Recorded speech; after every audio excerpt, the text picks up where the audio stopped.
Hi there, welcome to the Admitted Students Day graduate panel. We are going to be introducing some of our graduate students who are currently in our programs across the School of Public Engagement. We're also going to be recording this, so it will be available online for folks who can't make it today to watch. The format today, we're going to have folks introduce themselves. We're going to go through some kind of standard questions that come up a lot, and then there's definitely going to be room for Q&A for you to ask questions of our students that are on the panel today. My name is Robbie Powers, and I'm the Director of Student Affairs for the School of Media Studies, and I've been working with graduate programs here at the new school for a little over a year. And I've had the pleasure of working with some of the students on the panel, so that's the really great programs that we have here in SPE. So I'm going to ask the panelists to go down one by one, starting with Jasmin. Introduce yourself, what program you're in, and maybe one really strong highlight of the experience you've had so far at the new school. Okay. So hi, I'm Jasmin. I'm in my last month of the Media Management MS. And I guess the biggest takeaway that I have is probably like collaborative work, which I'll talk about more after, but like building your network. Hey guys, I'm Chris. I'm in the TESOL program. I'm in my second semester, and I think the thing that stands out to me at the new school is how you apply your own experiences into your classes. Hi there, my name is Bianca Rogers. I'm in the International Affairs program, concentrating in media and culture. It's really difficult to pick one thing, but I think one of the greatest skills I've learned is critical thought. Hello, everyone. My name is Luisa Rodriguez. I'm my last month as well for the Urban Policy program. And I would have to say the combination of practice and theory, right? So really taking some of the knowledge that you're gaining in your courses and applying it is one of the biggest takeaways for me. Great. So like I said, I'm going to have a couple questions that I'm going to ask the folks, and we'll open it up to Q&A. So one question that we get a lot from students who are considering coming to the new school is about the faculty interactions that they have and their work with faculty advisors. Luisa, do you mind talking a little bit about your experience in your relationship to your faculty advisor, the faculty you've had in the classes that you're taking, and how that's looked in urban public policy? Sure. So one thing I will say is the faculty is extremely accessible. So I think the way the curriculum is designed is you're constantly working with them in the classroom, even outside of the general discussions that you have in the course, because you have the policy analysis course, for example, where you have a trial round and you're working with a faculty member and a TA to sort of guide you through the process of really applying the critical framework that goes into making policy decisions. So you already get to work one-on-one with them there. They're giving you support, they're giving you guidance, and they're making sure that you're kind of moving along the path in the semester.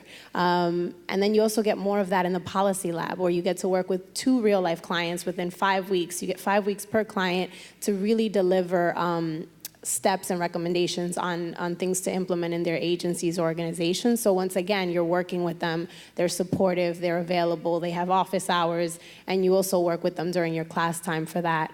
For my advisor, I will say, is Alex Schwartz, and he's among the many faculty members in the urban policy program, but he is able to meet with me as often as possible and needed to really figure out what courses are going to tailor my degree, which I think is the most important thing, right? Customization. So you want to make sure that you're using the urban policy program, but you're also using other programs for, so if I want to take a nonprofit management, I can do that, and they really guide you through that as well. So I've had a really pleasant experience, and I'm sure my peers agree that they're just really accessible and helpful. Thanks. Chris, did you want to add about your experience in TESOL in working with faculty? Sure. Yeah, I mean, pretty much to echo just what Luis just said, the accessibility is really good. And even for me, I know for the part of the TESOL program, a lot of the classes are online. So you may not have that face-to-face, but even so, faculty members in your classes are always there to answer any of your questions. And I know for me, the biggest thing is advisement. Our program director is Leslie Painter-Farrell, and she's really great to work with and really warm and really listens to what you have to say. So, Great. You in TESOL, you've been doing online coursework. What does that look like? What does online classes look like here at the new school? yeah. So, well, to begin, it's for me, it was the first time doing online learning, and I didn't really know what to think of it. Obviously, it's very different from on-site learning because you don't have that face-to-face access. But I think one of the biggest benefits I've gotten out of it is that, for one thing, it's very flexible. You can kind of create your own studying schedule around your online classes. And then for another thing, what I really like about it is that it kind of makes you think more. I think sometimes on-site classes, it goes by within an hour and 50 minutes, whereas with online learning, you can really listen to, or not listen, but read the discussions or the prompts that the professor gives in response to the readings, think, write something, and then take the time to read other people's responses. So you really get involved in some of the discussions. Great. TESOL is an online program, and the School of Media Studies can be done online. I don't believe the other programs have online coursework. That's correct.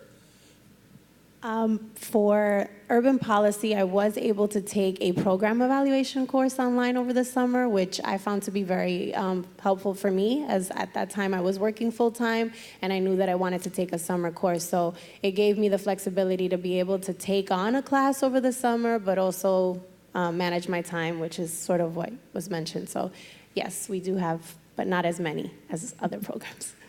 One of the really phenomenal aspects of the new school is our focus on interdisciplinary study. We really push students to and encourage students to connect with coursework outside of their program. Jasmin, I know that you and I were talking earlier about your work that you've been doing with the drama program. Can you talk a little bit about the interdisciplinary work you've been doing? Sure. So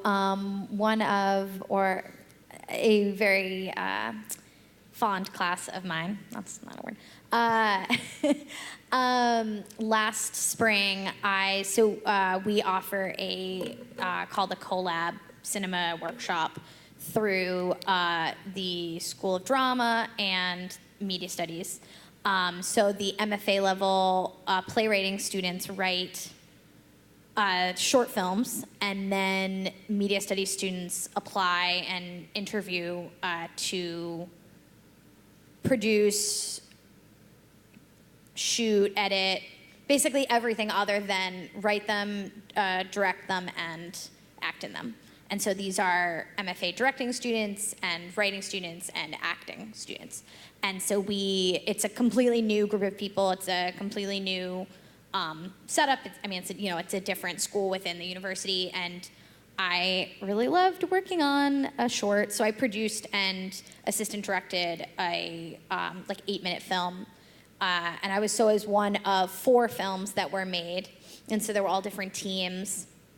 And we all created our own shooting schedule and call sheets and casting and all of that. And so we got to put all of that together with a group of drama students. And I thought that was a really great opportunity to get to know, like I said, another group, and really walk away with a piece of an item. It's not, just write another paper. It was actually a thing I could put on my website.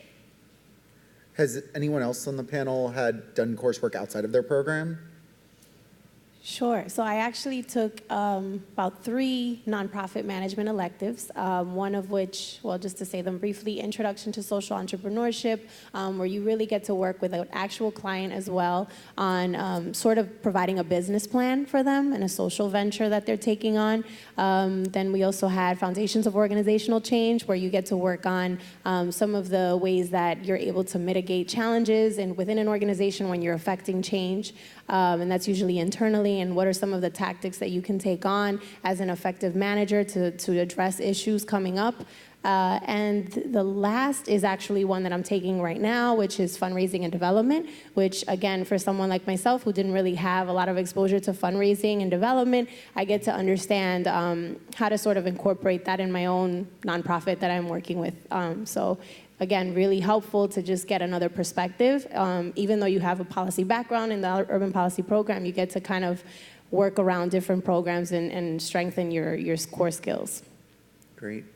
Bianca, you've actually done some really phenomenal internships while you were here in your program. How did you get those internships, and how did you incorporate that experience into the work that you've been doing in international affairs? Sure. So yeah, I've been fortunate enough to have 2 internships since doing the program, and what's really kind of great is both internships. I was hired, or the founder of the organization was a New School alum, and that was unbeknownst to me.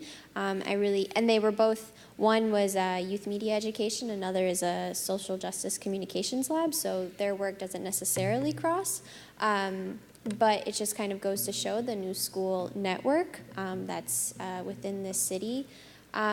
Both have really, we talk about engaged learning, which is another thing that I think we all value here. It's been an incredible opportunity to take what I've been learning in class out into the field, and I've always felt prepared and challenged so that I'm only improving more. So yeah, it's been great. Thanks. A lot of you are working in different research labs or projects that are outside of your actual coursework. Jasmin, I know you're doing something with media management. Do you want to talk about the project that you are working on with Linda St. Mark in that program? Love to. So Media by Women is a very exciting new project that we are working on that was come out of a lot of the female students in the media studies and media management program, talking about how, let's be honest, it's a difficult industry. It's a hard world. And how we get these really great skills and, leadership and all this stuff we talk about. But when we actually get out there, it's nice to have a network of people that will support you and will help you. And so this was created by Linda St. Mark, who's one of our media management professors. And we are right now just living online. The LinkedIn group launched about 4 months ago, and we have like 350 members. And our social media just launched about a month ago, and we're growing slowly. But so it's Media X Women. So everybody should look it up and follow us and like us and all that. And we have members from all over the world in many different countries, ranging from high school students to mid-level executives. And so I have been working with that since we started. I'm the digital content supervisor, so I'm starting a video series that will follow the day-to-day life of women in media in all different capacities. So look for that soon, because it's coming. Luisa, you folks have to do a lot of outside client work too. Can you talk a little bit about the role client work has? Because that's part of your study, but it's a lot of work outside, right? Sure. It's actually one of the things that drew me to the urban policy program, and maybe a show of hands just so I can get excited. Who here has heard about our urban policy lab, or maybe that's been what kind of draws you into the program, right? So the reason it did it is because you're actually able to now sort of progress from policy analysis, where you're understanding the analytic framework on how to address issues and how to create alternatives and the criteria to measure them and provide proposals or recommendations. Now you're actually going to sit in front of 2 clients. And my first client was Safe Horizon. And we got to work with them on an economic empowerment program. So we had to create a curriculum to help their clients, which are a very specific population, sort of move into a state of self-sufficiency. So being able to work with them to work on such an important issue like this, and let alone then at the end hear that they're going to implement some of those initiatives, was very valuable for us, and again, something that we use to sort of strengthen our portfolio. I also got to work with the Ostos Community College Continuing Education and Workforce Development Division on employer engagement. So again, another opportunity to help produce great work. And I'm currently working with a client. For your PDR, you have to actually search for a client. So now you are not provided one by faculty in the program. You're actually going out there and figuring out, 1, what am I really interested in? And 2, who could I be working with? And in my case, I'm interested in economic and workforce development. So I was able to connect with the Department of Design and Construction in the city, and I'm actually working on workforce development programming for them for small business enterprises. So you're really thrown out there and given the tools, of course. You're not thrown in without the tools and the resources and the support, but you also get to really see how much you build in expertise in things that you're passionate about. So the client work helped with that, and it's really helped with networking as well. Well, it sounds like from all those experiences too, that people are blending the experiences they're bringing into the new school with the work that they're getting to do with clients. Chris, how have you blended the work you've done before with the work you're doing now in TESOL and working with English as a second language?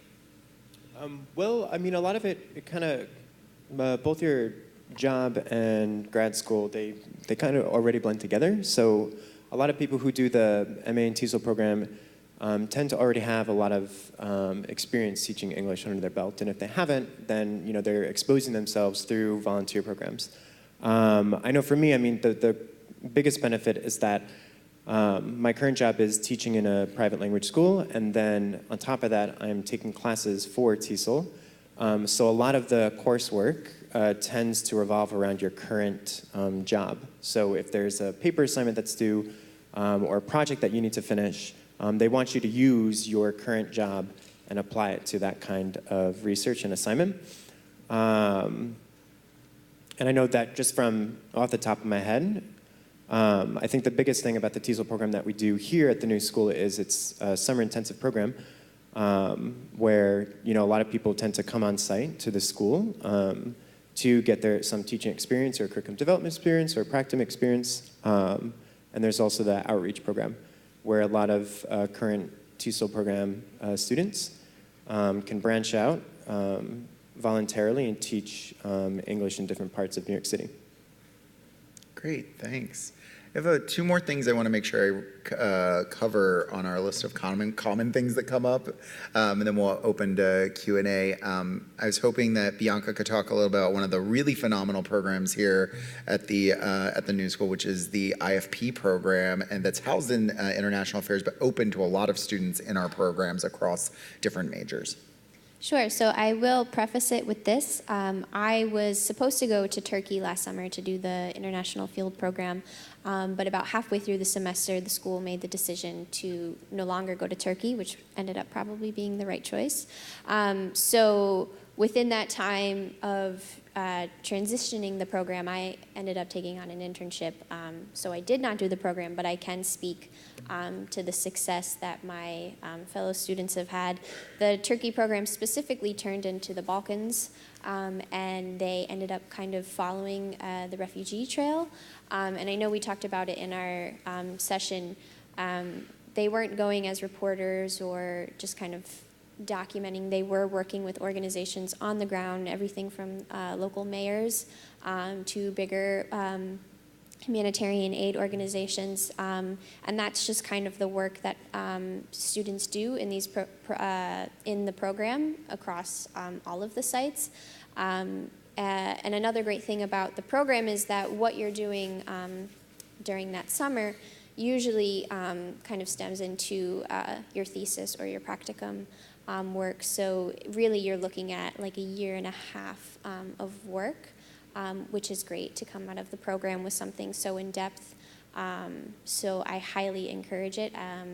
I think they're doing Brazil this year. Brazil's another very popular one that didn't happen last year because of the Olympics, but now they're kind of going back and creating media that, is the Olympics, post 1 year or whatever it was. So how that's affected the community. So yeah, I really can't speak highly enough about the program, and I ended up doing my own mini IFP, just because the engaged learning out in the field is so important to our work. So there are options even if you are not able to do the IFP. Great. And just for context, IFP is the International Field Program. It's a summer graduate credited course program that students from outside of the International Affairs program can apply to. So they go to a lot of different sites and do a lot of interdisciplinary work. So it's a great opportunity to consider. You also mentioned thesis, and I know a lot of people at the table have like capstone, PDR, thesis. I think we can go down if you have an experience you want to talk about. Maybe start with Jasmin.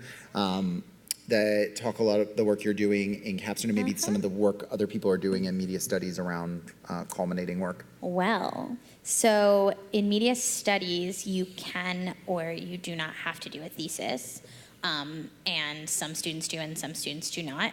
and those who do not often will do like an independent study, which is similar, of a large outside project. But in media management, we have to do a capstone, which ends up being about a 35-ish page business proposal, business plan. It's not really a research paper. It's you can either pitch a business solution for a company you either already work for or a dream company that you want to work for. A girl last year was interning at NBC, and she saw with the Olympics coming up that the NBC Sports, they're big on sports and they're big on kids, but they hadn't blended the two. So she pitched an NBC Kids app, sports, so that kids could follow like their favorite athletes and stuff.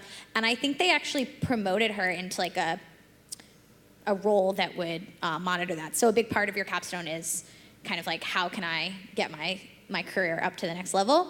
And so that's like a managerial business solutions or a entrepreneurial route. So that's where I'm going. So I am pitching and building a production company that specializes in developing comedic content created by millennial female television creators. So that is where I'm going with that. So a big part of that is looking at who your team is going to be, who you've acquired as friends and relationships you've built in the program that you think can be on your advisory council. It's looking at applying for grants, looking at real money of how to do this. I do know people who have graduated from the program and are continuing to work on this as this is their new career, at least for the time being, which I think is a really great opportunity. Because that's what the point is, right? We're all looking for jobs. So that's something that I'm looking at now is people who give grants to female entrepreneurs. And there are people who run their own apps. There are people who start their own websites. And basically we're all writing these papers, and then we will present them in the middle of May, which you're all welcome to come to. It's open to the public. And I think it's a really great opportunity to see like what students are working on. Great. Does anyone else have experience? Sure, yeah, I can talk about mine. So again, I know we talked about within international affairs, there's the thesis, practicum, and then research portfolio. Or there's kind of a combination of all of them if you want, which is kind of what I ended up doing, which just goes to show the flexibility of the program and the support. So what I ended up doing is, it's under the practicum umbrella, but I, with 3 other students, are making a virtual reality film that is focusing on the refugee crisis, but through the lens of relief and resettlement efforts in Germany, Greece, and here in the US. So we were able to go overseas and film, and then as well here in the States. And part of the thing that we're looking at is whether or not immersive technology can inspire change more so than traditional media. So we've been having focus groups where people are are experiencing our media, and then also just the content that we're getting from speaking with these people. Ultimately, we're hoping that this will be an exhibition, which will happen hopefully like the 2nd or 3rd week of May, so keep an eye out. It's also open to the public.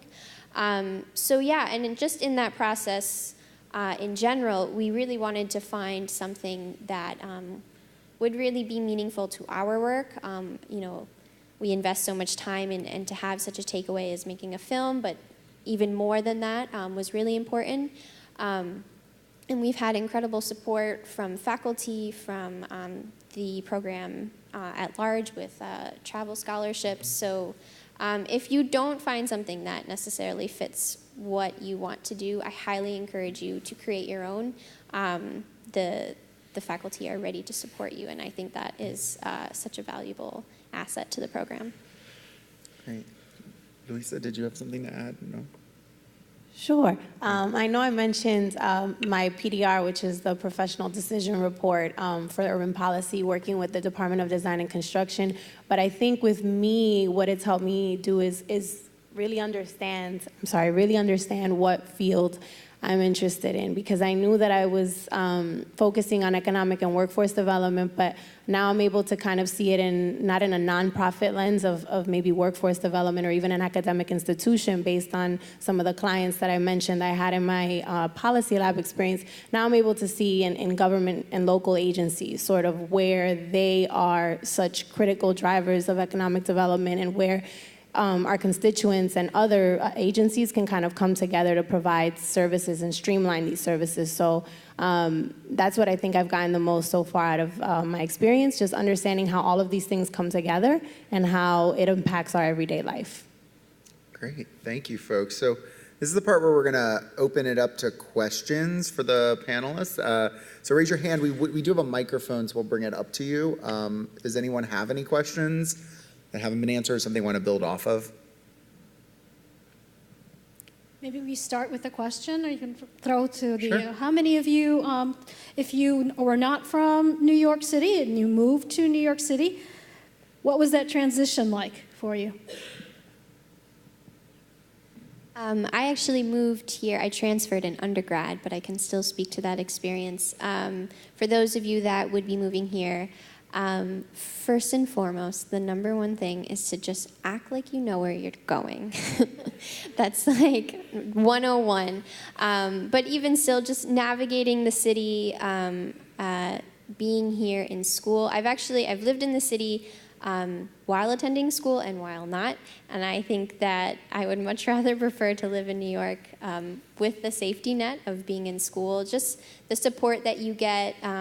There's so many things happening at school in terms of events and workshops, so really kind of like finding your community has been a rewarding experience. Another thing, coming to school, coming to the city, you're not alone in that, and so there's a lot of comfort in knowing that you're kind of going through that with people. But yeah, I mean, I love the city, so I'm probably biased, but you're gonna do fine. Questions? Back there.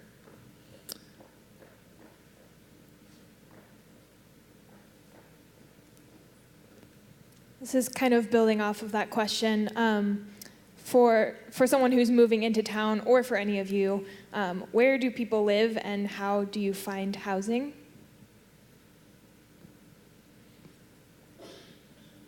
Okay, I can answer that as well.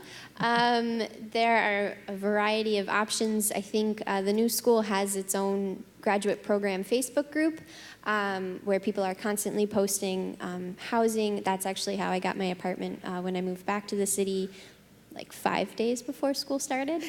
So things move very fast. I think a lot of us, well, at least the people I know, we're kind of out in Brooklyn and Queens. It's a little more affordable. We have lots of roommates. But yeah, I mean, there are definitely ways. I think there are Facebook groups outside of the school, but I think I've had the most luck through the ones that the school offers. So definitely look into that. I can also add, the university does have graduate housing available for individuals. I don't believe they have family housing, but they do have support to provide you lists of spaces around New York City that can be options. I found with a lot of our students, at least in the School of Media Studies, that are coming either internationally or from far distances, sometimes students will do the university housing their first semester, their first year, figure out the lay of the land, start acting like they know where they're going, and then find their roommate, connection oftentimes through the classes that they've taken and through their program. So there are, anyone who comes to New York, there's lots of ways to find apartments and find roommates and connectors, but if you're a little concerned about adding that to the laundry list of things you have to do while going to grad school, there is graduate housing as well available. From all the panelists, I'm curious your thoughts on going full-time in the graduate program versus working and going part-time, and some of the pros and cons. So I will say you are able to go back and forth, right? So it's always understanding your work life and your balance there, and what semesters maybe, or times or seasons in your job that you can get away with maybe working full-time and going full-time. So you see a lot of that. Usually there's students that are working full-time and for the most part are going to school part-time.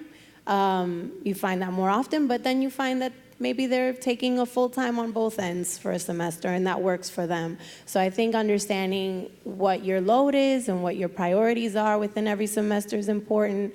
And that's where advising is really important as well, because then you get to have a real conversation, open conversation with them about what your responsibilities are and like what your plans are based on the courses you're taking too. So it's possible, but I definitely think it's good to go back and forth so that it's also a positive and like, you get the most out of your experience as well. Anyone else want to talk about their experience? Well, I will also add that, I know you specifically are going into media management, but I'm not really sure how a lot of the other programs work, but our classes are strictly at night. So I was working full-time and in school full-time my first year, and then I went part-time and actually then was working part-time the way that it transferred out. But, for instance, I had class 6 to 8 and sometimes 8 to 10. So, you can have a full day and then work and then go to class. So I know, for instance, drama does have classes through the day. So you might have a class at 1 in the afternoon, so you couldn't keep a regular 9-to-5 job. But in our program, you absolutely can. And most people are, because also most of the professors are. So that's kind of one of the biggest benefits is that they're considered, full-time faculty, but are also working on their own projects and are also doing things. So are your classmates. Just one really quick addition before you start. I was just going to say, as someone who advises students, I would always advise students in their first semester, if they're not sure, maybe start part-time and build up. Especially if you're working full-time, I don't think any of your faculty members, I know a lot of them, would not recommend a first semester student work full-time and go to school full-time in a graduate program. Most of us would say balance in the first semester and feel out your pace because you'll figure out the rigor of the program and how it fits into your life. Well, great minds think alike. I'm a faculty member at Milano, and I was going to make that exact point. In undergrad, my name is Charles Allison. I'm in the Urban Policy Department with a focus on finance. And a lot of times in undergrads, people are used to taking 5 classes or 6 classes, and they think, hey, I'm going to come to graduate school, I can take 4, and I can work at the same time, and moving to a new city, and maybe have a new roommate situation. You don't have to, there's a big ramp up between undergrad and graduate school, first of all. Second of all, you can kind of give yourself some time, especially that first semester, to feel yourself out and feel the situation out and get into the groove and into the rhythm, and you don't need to overstress yourself first semester. So I'm always sort of suggesting it's a lot easier to ramp it up and take more courses than it is to ramp it down. So first semester, just feel your way through, and if you say, wow, I could take 4 courses, and I could probably work 15 hours, not 10, that's a lot better than committing to work 20 hours, taking 4 classes, have 2 of them be very quantitative, and maybe that not be your strong suit, have 1 of them have a lot of group work, and have the 4th one be an area that you thought you'd stretch into so you don't know anything about it all. That's a lot to put on your plate first semester, so. Just in that sense. Yeah, I'd like to just add to that. That's actually really good advice. I know for me, I'm in my first year right now.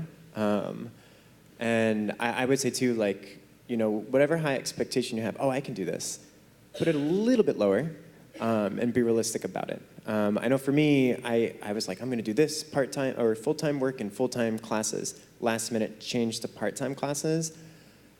I'm really happy I made that decision. And then also take, whatever your advisors say, okay, Chris, this is actually a very work-intensive class. The work is very demanding. Really listen to their advice. Okay, so if it's a really intense class or if other students in the program are saying, this class is a lot of work, so what do I need to do now to kind of change that? But yeah, don't be too hard on yourself, especially the first semester, to let yourself just kind of ease into being in New York, dealing with work, dealing with school on top of it. Don't worry too much about, I need to get all this done and find the perfect, internship or whatever. It'll come. Great. Questions? For online students, do you have any advice on staying involved with not only the student community, but with professional opportunities? Well, I know for my program, a lot of it is I'm half on site, half online. So I still have that root in New York City. But I think a lot of, at least in the online part, what I can say is that, the teachers and even the other students, they're always very open about, please, if you ever are in the area, if you ever have questions about this, let me know. I think a lot of things that students tend to do too for the online learning is that, at least in my program, a lot of the faculty members or even other students sometimes will forward emails to the program director saying, hey, Leslie, there's a job opening in XYZ or in New York City, send this or forward this to students. So it's a bit different, but you do kind of find different venues for it.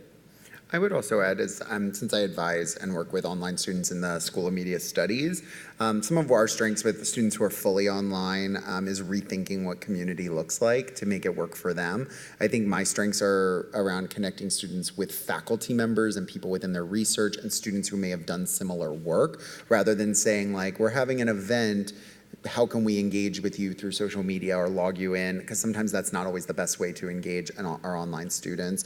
We really want to individualize and create that pathway for what they can get out of the program through the connections outside of the modular classroom.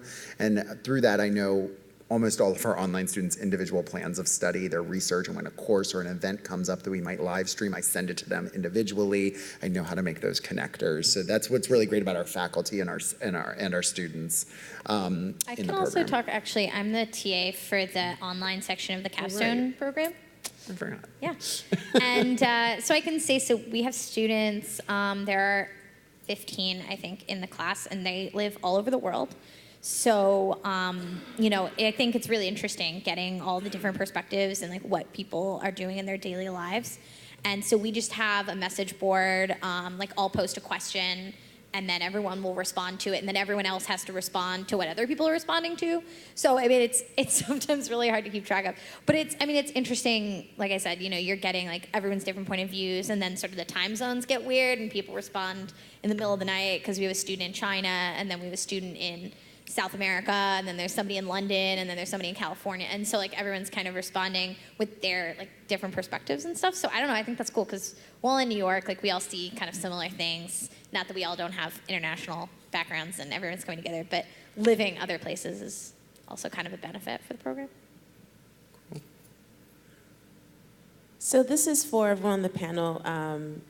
You guys have talked a lot about, your connections to your programs and your professors and all that. I'm wondering if you could talk a little bit about how connected you feel to the school as a whole, because I know graduate study can sometimes be a little bit, separate from the rest of the institution. And I'm not hearing, do you guys actually do things on campus? Do you have social lives? Do you make friends? Do you feel like you're actually connected to the rest of the institution aside from your classwork and your internships and other work? Sure, I could actually speak to that, even on a personal front. I'm actually getting married this summer, right? And you think about as you embark in your graduate experience, it's very focused on yourself and how much you're gonna get out of it and that. So that's how you go into it. But when I tell you that your cohort that you go into in your program, there are people that will be at my wedding this summer, and that I probably have built much closer relationships with people that I've known all my life. So I think there's a reason, again, as someone said before, there is no accident who ends up being in the room that you're in, because you're all there for the same reason. And I think you even feel that in the school. Even working with some of the other ambassadors where we're in different programs, the conversations are always the same, the energy is the same, the passion is the same.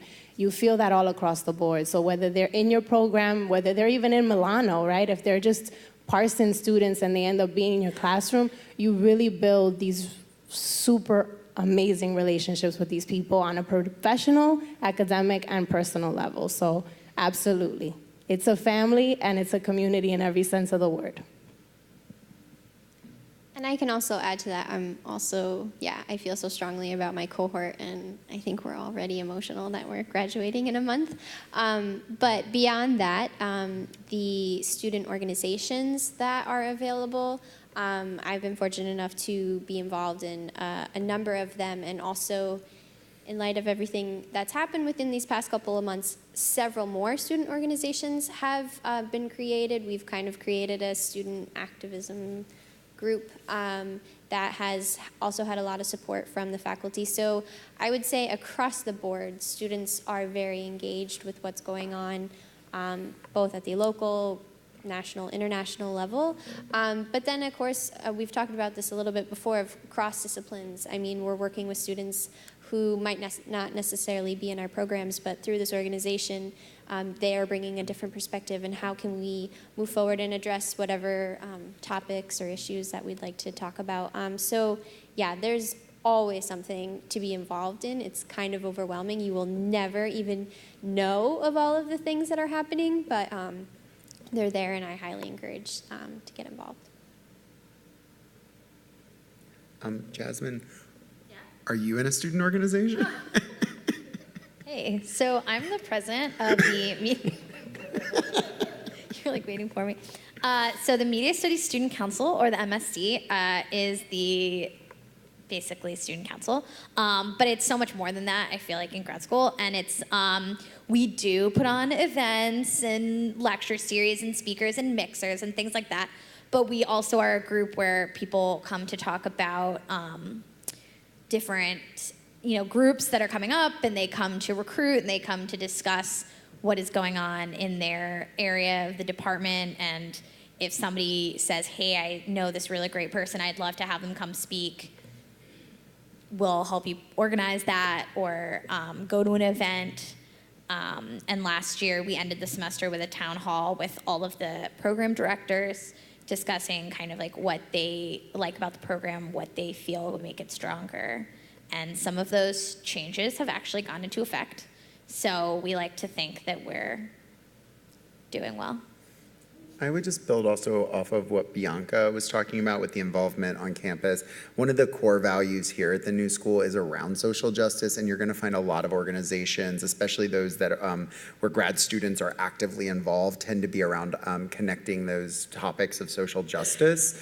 We even have, if you haven't seen on the 5th floor, a social justice hub on this floor. That's where I tend to find, at least in my experience, our graduate students are really engaged outside of the classroom, is how can I find my peers and connectors around these similar topics that we want to be engaged in, and have activism be part of our experience. So I think we have time for like one more question. So one really passionate question back here, it seems like.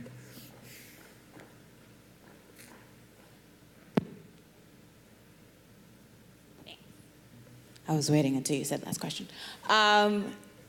Ms. Rodriguez, actually this question is for you. There has been a lot of conversation around being a brown face in a white space, specifically in the world of academia. Given what I can find online and what I've talked to students here of the demographics of the graduate sector, and given looking around the audience and seeing there are a lot of brown faces here, but not a lot of brown faces up there, what is it like to be a person of color attending the graduate school? I'm going into nonprofit, so I'll be looking at some of the similar courses to those that you have taken. And also, are there support systems for POC and other marginalized folks on campus on the graduate level? And if there are, what are those systems? So I guess that's a great question.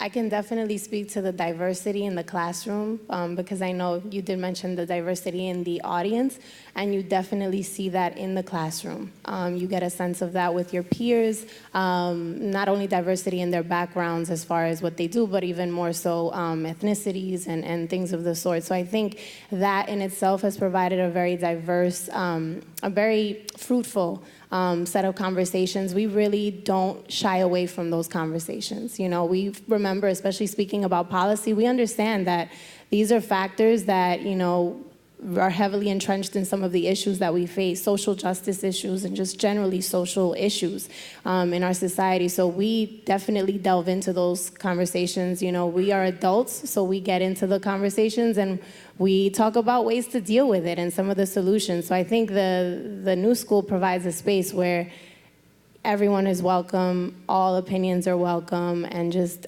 you get to embrace that aspect of yourself as well. As far as the school and some of the programs, I actually haven't been able to get very involved in organizations on campus. I've been more so focused on my program, but knowing the new school and seeing how many events, we've had Maya Wiley come speak the other day with Al Sharpton about some of these issues that we're facing in society. So we have speakers come into our classrooms, come into our auditoriums, and create a platform for people of color and different backgrounds as well. So. Great, thanks.